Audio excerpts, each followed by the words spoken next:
I'm Lee Moore. I'm Rob Moore. And this is the Chinese Literature Podcast.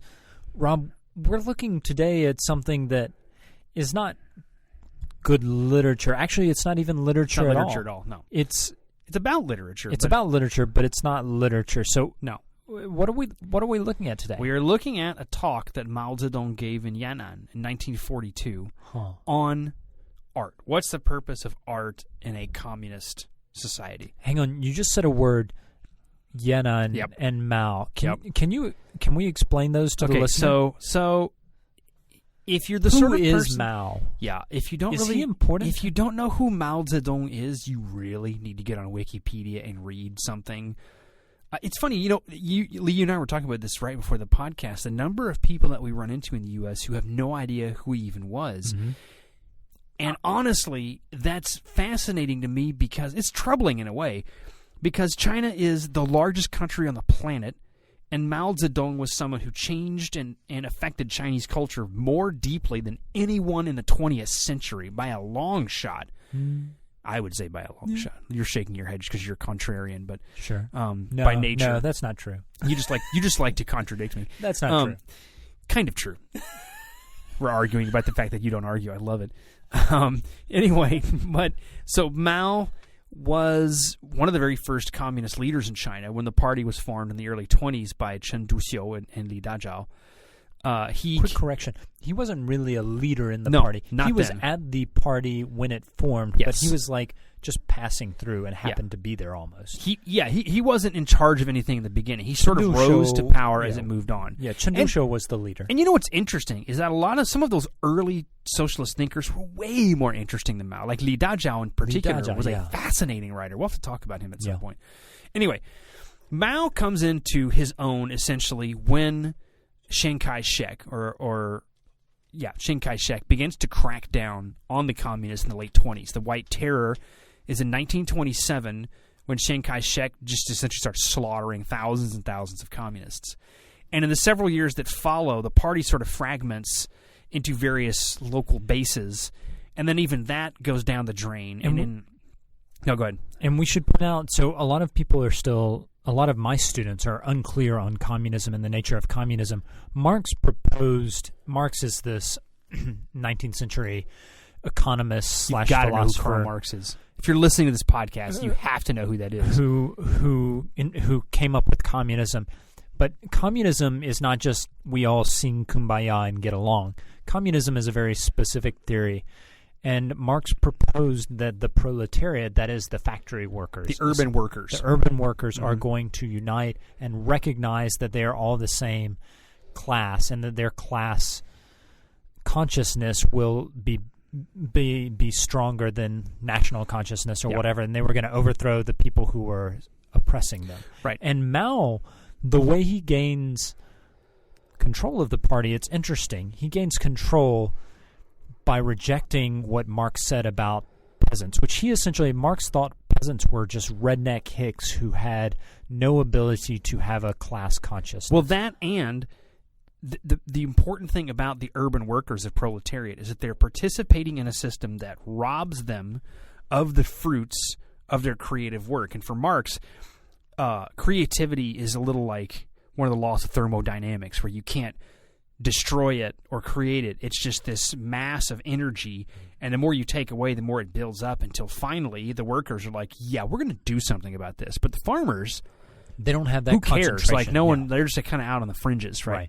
Mao takes power by proposing that the peasants should be the ones to lead the revolution. So he reorients the Communist Party in China from the proletariat to the peasants at a time where the Chinese Communist Party is in the middle of the woods. They're in a very rural area. They don't have access to factory workers, and the proletariat urban workforce.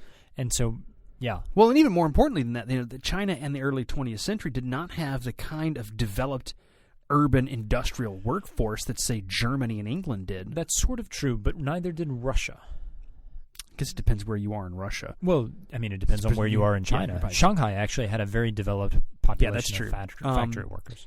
In any case, Mao begins propounding this sort of new interpretation of Marxism, things. So one of the things that sort of propels Mao to power, besides this reorientation of Marxist theory, is the Long March, 1934 to 35, which is one of the truly great physical endeavors of the 20th century. It's really, I mean, whatever you think of Mao afterwards, this is putting all your cards on the table, and he essentially flees southeastern China and hikes with basically anyone who will join him.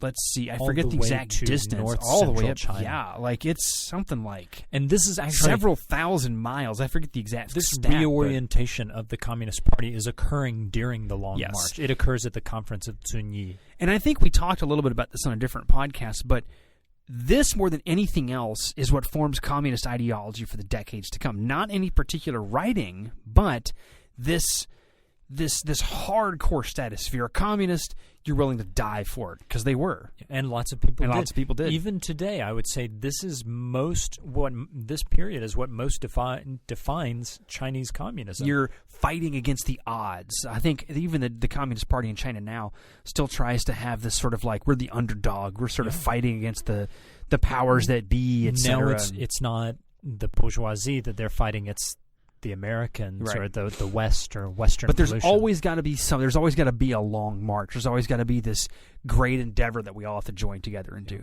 So Mao and the party get to Yan'an in 35 and set up their base there. And this is one of the curious things about Mao's legacy, because in the years that follow, they really do a great work in the region. I mean, a lot of the farms there had been suffering.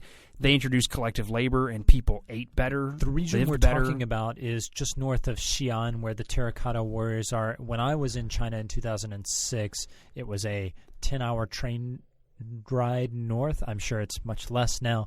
But this is the region of the Yellow River and the Lowest Plains, where you have farms that are built into hillsides. Most people are in Yan'an are living in caves. Mm-hmm. Which offers great protection for Mao, because both the Japanese and the KMT, that is the Chinese Communist Party's enemy. You mentioned Chiang Kai-shek earlier. Chiang Kai-shek is leading the KMT. They're bombing the heck out of Yan'an, but it doesn't really matter because they're living in a cave. Yeah, but they have farms carved out of hillsides, and this is a very kind of backwards area at the time, and they're struggling with how to become a modern country here. Yeah. And that's part of what comes out of the Yan'an talks. Mm-hmm. And when we talk about the Yan'an talks, 1942 to 44 is the Yan'an rectification movement. And the talks themselves are done, Mao gives them in May of 1942. And this is one of these other sort of mythical events, quasi-mythical events, where like people come from all over to join in this sort of great gathering of communist minds and everybody. And so Mao, because he's the guy, gives an opening talk on the role of art. So lots of people are coming into Yan'an at this time, and there are lots of socialist or left-leaning writers who are coming in. But oftentimes those writers are independent thinkers, I'll say, and many of them come to what they expect to be a socialist paradise, and they actually find a lot of problems, and they write about those problems. And so that's the context for when Mao gives this speech. So I'm speaking specifically about Dingling. Dingling in March of 1942 published an essay called Thoughts on March 8, which heavily criticized the Communist Party in terms of a feminist perspective. Dingling, we've done Miss Sophie's Diary, and we're going to do some more on her. Right. She writes essentially that men are judged differently from women in Yan'an. Men are judged based off of their kind of ideological their ideological values, whereas women, their ideology is always determined by who they're sleeping with. And Dingling says, hey, that's a double standard, and you're not living up to that. So all of this criticism is coming at Mao, and then Mao gives this 2-day-long speech. Right.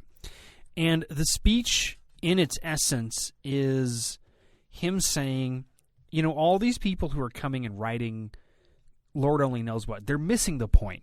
What does it mean to write in such a way that you're furthering the revolution, right? The communist revolution.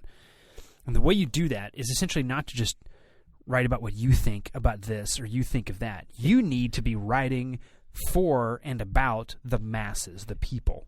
And Mao is always the one who gets to determine who is in the masses and who is not in the masses. He does, and he gets to clarify this. It's the workers, the peasants, and the soldiers. Yeah. These are sort of the beating heart of the communist revolution. Yeah. And any writer who wants to call themselves a part of this revolution, they have to be not only just sort of observing these people, they have to live and breathe the same things these people are living and breathing. They even have to use the same kind of language and stories that are coming from There's a quote later, a bit later on in the talk, and he says, when he talks about people that are lacking in understanding, he says, what does lacking in understanding mean?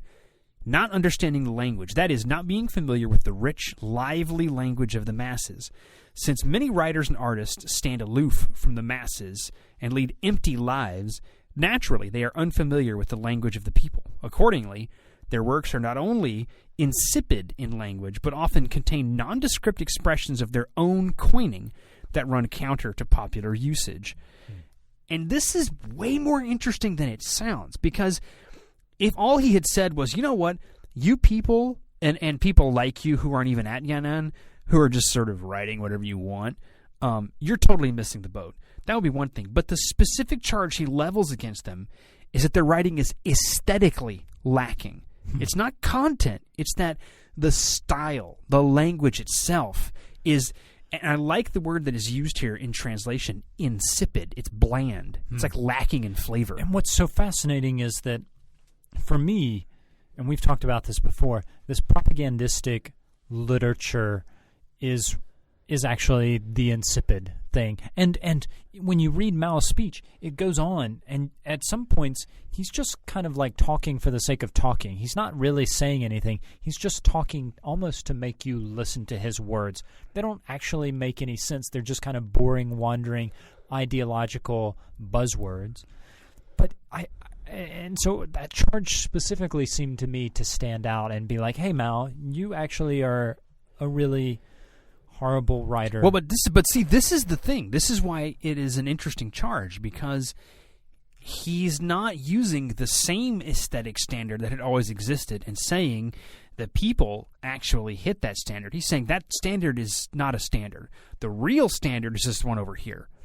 So the real standard is actually the way a peasant talks. That is artistic brilliance. The way Du Fu wrote, not artistic brilliance. That's something for, you know, rich people who go to a university to talk about. That's not where the real stuff is. Real beauty is sort of in the soil with the people. Which is especially ironic because Mao was a librarian at Beijing University, right. the most prestigious university in China. Right. But the reason for me this is such an important talk is, well, first of all, it's the program that sets the next several decades of aesthetic works. You can even say that it's still setting the program for aesthetic works, because Xi Jinping has recently, in the past couple of years, he's referred to this talk. Mm-hmm. He said, okay, we need our artists to be producing things more like what Mao talked about, which is, it says so much about what's going on in China. Well, and it's interesting, too, because although in no way, shape, or form am I going to hold this up as sort of a great piece of, you know, literature or even philosophy. It's actually quite bad. Well, but here's the thing, is Mao's the first person to say the ordinary people of China, the illiterate even, they have something to say. They have something to say that's not only interesting, it's actually beautiful if you know how to listen to it. And that is an interesting thing to say, because it's something that even here in the U.S. and the Academy we grapple with. This sort of like we need to be inclusive, but then we're like so exclusive as an academy. Well, but that, but also, so we teach Shakespeare, Proust, Du Fu, etc. Is that really? There's nothing else like something? High school kid who writes an interesting essay on his life, that's crap. Like there's an obvious aesthetic standard we hold to, and you and I have our favorite works. We just did a podcast on our 5 favorite works, and it's pretty clear the line we toe. But this is still an interesting suggestion because it's insisting that, it's not just the educated people that have something to say. The farmer who's just out plowing his field has something to say. And, you and I are going to be doing an interview soon with Eleanor Goodman, who is a translator of worker poetry in China.